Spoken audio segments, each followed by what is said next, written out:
Specialist seksionit për hetimin e trafiqeve shpallën në kërkim shtetasin AB 46 vjeç banues në fshatin Tale Lezhë pas dyshohet se ka trafikuar në Shqipëri 2 automjete, një prej automjeteve u gjet dhe u sekuestruar në cilësinë e provës materiale. Shërbimit e komisariat të policisë Kurbin në reformatar në prokurori nisi procedimi penal për shtetasin SS Ali SM 30 vjeç pasi motra e tij ka bërë kallëzim se ky shtetas ka ushtruar dhunë psikologjike ndaj saj. Në përfundim të veprimit procedurale, ajo u pajis me urdhër mbrojtje.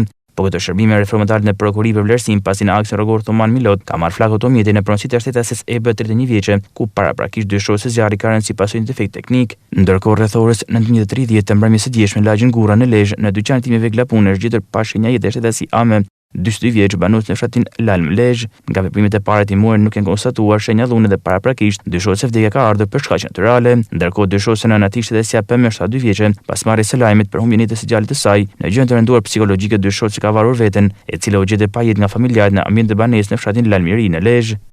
Trupat e pajet janë dërguar në Institutin e Mjekësisë Ligjore në Tiranë për kryen e ekspertizës mjeko-ligjore dhe përcaktimin e saktë të shkakut të humbjes së jetës, njoftoi policia.